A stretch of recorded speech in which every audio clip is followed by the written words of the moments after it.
नमस्कार दोस्तों, सैकड़ों वर्षों बाद 22 जनवरी 2024 को राम मंदिर का सपना साकार हुआ। लेकिन क्या राम मंदिर के मुख्य द्वार पर बाबरी ताला लगने वाला है? क्या मोदी को 400 सीटें अगर नहीं मिलती हैं या कांग्रेस सत्ता में आती है तो राम मंदिर फिर से विवादित स्थल बन जाएगा?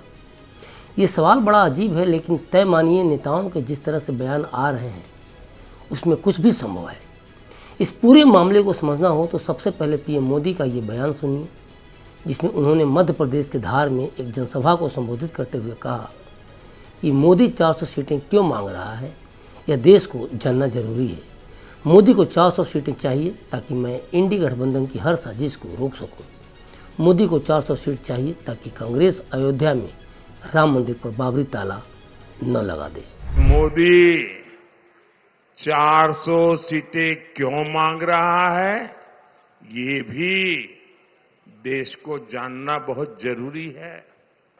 मोदी को 400 सीटें चाहिए ताकि मैं कांग्रेस और इंडी गठबंधन की हर साजिश को रोक सकूं। मोदी को 400 सीटें चाहिए ताकि कांग्रेस अयोध्या में राम मंदिर पर बाबरी ताला ना लगा दे। अब दूसरा बयान सुन लेते हैं कांग्रेस के पूर्व नेता आचार्य प्रमोद किशन का, जो बहुत मायने रखता है। जब राम मंदिर का फैसला आया, राम मंदिर बनना शुरू हुआ, उसके बाद राहुल गांधी जी ने अपने नजदीकी लोगों की एक बैठक में अमेरिका के रहने वाले अपने एक शुभचिंतक के कहने पर, इशारे पर, सलाह पर यह बात कही थी कि अगर हमारी सरकार बनती है तो हम सुपर पावर कमीशन बना करके राम मंदिर के फैसले को पलट देंगे। उन्होंने ये भी कहा था जिस तरह शाहबानो का फैसला राजीव गांधी जी ने पलटा था। 3 तलाक के मुद्दे को लेकर के शाहबानो का फैसला, सुप्रीम कोर्ट का जो फैसला था उसको बदल दिया गया था। तो जब शाहबानो का फैसला बदला जा सकता है तो राम मंदिर का फैसला क्यों नहीं बदला जा सकता है? अब आचार्य प्रमोद के इस दावे पर विचार कीजिए। वे कह रहे हैं कि राहुल गांधी ने कसम खाई थी।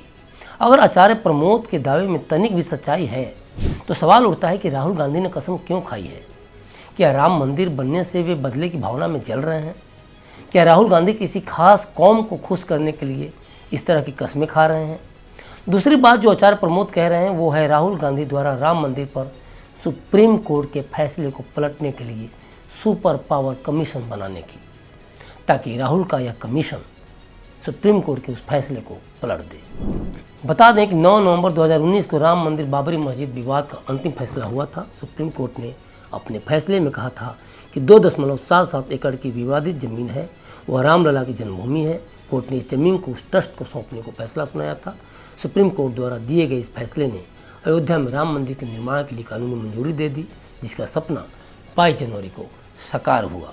आचार्य प्रमोद कृष्णन ने यह भी कहा कि मैंने कांग्रेस में 32 साल से अधिक समय बिताया है और जब राम मंदिर का फैसला आया तो अमेरिका में अपने शुभचिंतकों से सलाह लेने के बाद राहुल गांधी ने अपने करीबी नेताओं के साथ बैठक में कहा कि कांग्रेस की सरकार बनने के बाद वे सुपर पावर कमीशन बनाएंगे। यह कमीशन राम मंदिर के फैसले को उसी तरह पलट देगा जैसे राजीव गांधी ने शाहबानो के फैसले को पलट दिया था। जानकारी के लिए बता दूं कि 1985 में सुप्रीम कोर्ट ने इंदौर की एक मुस्लिम महिला शाहबानो के पक्ष में फैसला सुनाया था। उसने तलाक के बाद अपने पति से गुजारा भत्ता मांगा था, लेकिन राजीव गांधी के नेतृत्व वाली कांग्रेस सरकार ने एक अधिनियम के माध्यम से फैसले को पलट दिया। सवाल ये है कि किसकी बातों में सच्चाई है? क्या आचार्य प्रमोद झूठ बोल रहे हैं? अगर नहीं तो उनका ये बयान उस समय क्यों नहीं आया था, या फिर जब उन्होंने कांग्रेस छोड़ा तब क्यों नहीं बयान आया था? चुनाव के दौरान उन्होंने इस तरह के बयान क्यों दिए? या फिर राहुल गांधी ने ऐसा बोला था और आचार्य प्रमोद उन्हीं बातों को आज जनता के सामने ला रहे हैं? आचार्य प्रमोद की बातों में अगर सच्चाई है तो क्या अगर कांग्रेस की सरकार केंद्र में बनती है तो राहुल गांधी अपने पिता राजीव गांधी द्वारा शाहबानो केस की तरह ही सच में राम मंदिर के फैसले को पलटने वाले हैं? आचार्य प्रमोद कांग्रेस में रहने के दौरान उस पार्टी के शायद इकलौते नेता रहे जिन्होंने पार्टी की बेहतरी के लिए सही सलाह देने में या सही राह दिखाने में गांधी परिवार की भी कभी परवाह तक नहीं की, और इसी का खामियाजा उन्हें पार्टी से त्यागपत्र देकर चुकाना पड़ा। सच्चाई चाहे जो भी हो, लेकिन एक बात और गौर करने लायक है कि अगर कांग्रेस सत्ता में आती है तो राम मंदिर को लेकर उसका क्या वही रुख होगा जिसे लेकर पीएम मोदी या पूर्व कांग्रेस नेता आचार्य प्रमोद कृष्णम शंका जता रहे हैं? जरा इतिहास में पीछे मुड़कर राम मंदिर को लेकर कांग्रेस की नीतियों पर एक नज़र डालते हैं। बात 1 जून 1949 की है, जब आईसीएस अधिकारी के नायर को आज की अयोध्या, जिसे उस समय फैजाबाद के नाम से भी जाना जाता था, का उपायुक्त सह जिला मजिस्ट्रेट के रूप में नियुक्त किया गया था। तत्कालीन प्रधानमंत्री जवाहरलाल नेहरू और संयुक्त प्रांत, जिसे आज उत्तर प्रदेश कहा जा रहा है, के मुख्यमंत्री गोविंद बल्लभ पंत के आदेश पर भगवान राम की मूर्तियां हटाने का फरमान जारी किया गया। इसके पीछे कई सारे तर्क आज दिए जाते हैं। कोई कहता है कि धार्मिक सद्भाव के लिए नेहरू ने ताले लगवाए थे, कोई नेहरू के उसी भूल सुधार के रूप में राजीव गांधी का तर्क देता है कि राम मंदिर पर जो ताले नेहरू ने लगवाए थे उसे राजीव गांधी ने खुलवाए। खैर, हम इसके पीछे नहीं जाना चाहते, लेकिन ये सवाल जरूर जनमानस के जेहन में दशकों कौंती रही कि नेहरू अगर इतने ही दूरदर्शी थे तो उन्होंने सच्चाई का पक्ष क्यों नहीं लिया? जिस सच्चाई को सुप्रीम कोर्ट ने समझा उससे नेहरू क्यों चूक गए? या फिर जानबूझकर नेहरू ने अपने जीते जी राम मंदिर को अस्तित्व में नहीं आने दिया? लोगों का यह भी तर्क है कि एक बहुसंख्यक आबादी की भावनाओं में राम है तो उसको दबाना, और वो भी दूसरे पक्ष के गलत होते देखते हुए भी दबाना कितना जायज़ है? लोगों के जेहन में ये भी सवाल उठते रहे कि जिस नेहरू ने डिस्कवरी ऑफ इंडिया के माध्यम से इंडिया की डिस्कवरी की बात की, क्या वे उस भारत को भूल गए जिसमें राम बसते हैं, जो राम में बसता है? तो क्या पीएम मोदी ने राम को लाकर भारत की रीडिस्कवरी की? क्योंकि राम के बिना भारत के अस्तित्व की कल्पना शायद ही कोई हिंदू कर सकता है। दूसरी बात कि राजीव गांधी ने अगर ताले खुलवाए तो राम मंदिर बन जाने के बाद सोनिया या खड़गे क्यों नहीं आए? प्रियंका वाड्रा तो अक्सर सोनिया के भारत कनेक्शन को लेकर बड़ी बड़ी बातें करती हैं, तो फिर रामलला की प्राण प्रतिष्ठा में आने से परहेज क्यों?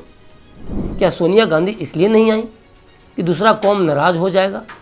और क्या वे न आकर दूसरे कौम का वोट इस लोकसभा चुनाव में हासिल करने का दावा कर सकती हैं? फिर लालू और अखिलेश कहाँ जाएंगे? जिस लालू ने 7 मई को तीसरे चरण के चुनाव से जस्ट पहले मुसलमानों के आरक्षण की बात की, वोट मुसलमान उन्हें देंगे या सोनिया को? ये बात और है कि वोटिंग खत्म होते ही लालू मुसलमानों को आरक्षण देने की अपनी ही बातों से पलट गए।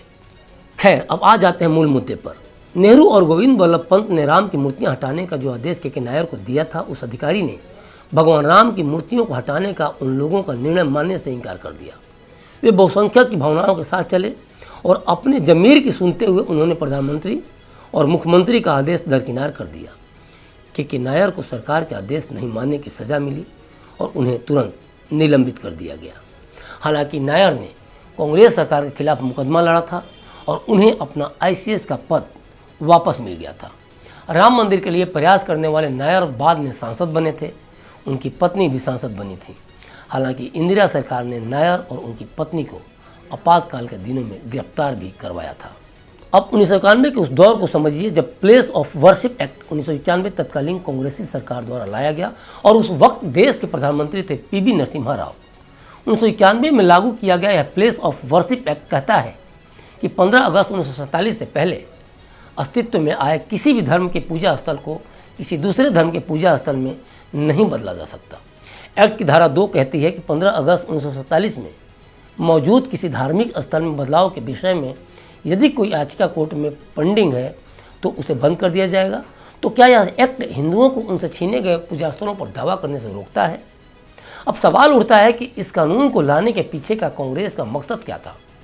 यह कानून तब बनाया गया था जब राम मंदिर आंदोलन अपनी चरम सीमा पर भी पहुंचा था और उन दिनों बाबरी मस्जिद और अयोध्या का मुद्दा बेहद गर्म था। इस आंदोलन का प्रभाव देश के अन्य मंदिरों और मस्जिदों पर भी पड़ा था और उस वक्त अयोध्या के अलावा भी कई विवाद सामने आने लगे। बस फिर क्या था, इस पर विराम लगाने के लिए उस वक्त की नरसिम्हा राव सरकार ये कानून लेकर आई थी और इस एक्ट में प्रावधान कर दिया गया था, यदि कोई इस एक्ट के उल्लंघन का प्रयास करता है तो उसे जुर्माना और 3 साल तक की जेल भी हो सकती है। तो ये रही कांग्रेस की राम मंदिर को लेकर भावना और धारणा, जो कई मौक़ों पर दिखाई दी, चाहे वो नेहरू के आदेश में हो, चाहे राजीव गांधी के ताले खुलवाने में, चाहे 1991 के कांग्रेस सरकार के वर्शिप एक्ट में, या फिर 22 जनवरी 2024 के उस आखिरी इम्तहान में, जिसमें कांग्रेस के पास आखिरी मौका था भारत की बहुसंख्यक आबादी से सारे गिले शिकवे दूर करने का, अपनी ऐतिहासिक भूलों को सुधारने का, जब कांग्रेस के आला कमान को रामलला की प्राण प्रतिष्ठा में शामिल होने का न्योता भेजा गया था, लेकिन उसमें भी कांग्रेस की तरफ से कोई नहीं आया। तो क्या ये कहना गलत होगा कि पीएम मोदी और आचार्य प्रमोद कृष्णम कांग्रेस की राम मंदिर की मंशा को लेकर जो आशंका व्यक्त कर रहे हैं वो कहीं से भी गलत है? क्या कांग्रेस सत्ता में आती है तो तुष्टीकरण के एजेंडे को धार देने के लिए वह कोई तिकड़म कर सकती है? कई सवाल हैं, लेकिन बड़े नेताओं के इन बयानों से जनता को एक बार सोचने पर फिर से मजबूर जरूर कर दिया गया है। तो अभी तक के लिए बस इतना ही। देखते रहिए क्लिक इंडिया और मुझे दीजिए इजाज़त। शुक्रिया।